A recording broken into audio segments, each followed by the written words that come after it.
አንድ ሰው እግዚአብሔር ቤት ለመሄድ እየፈለገ ውስጡ እየተመኘ ግን መሄድ አቅቶት የቀረሰው አለ። ክርስቶስ የመጣውን ሊቆጥርለት ካቃተው ያሰበውን ይቆጥርለታል።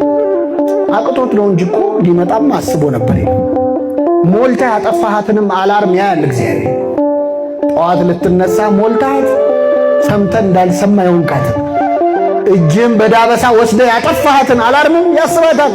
አላርም ሞልቶ ነበር መነሳት አቃተው እንጂ ይላል እግዚአብሔር።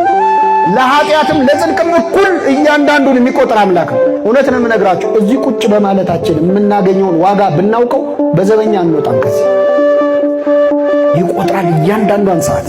ከቤት እዚህ የመጣንበትን እርምጃ እግዚአብሔር እያንዳንዱን ድካማችንን ይቆጥራልን። ሌላው ቀርቶ ይገርማቸዋል። ኃጢአት ለመስራት ያመነታንበትን ጊዜ ይቆጥራል እግዚአብሔር።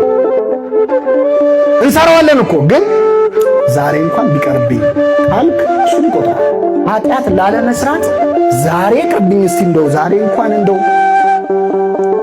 እንኳን ማለትህን እግዚአብሔር ይቆጥርልሃል። ለሁላችን ይቆጥራል።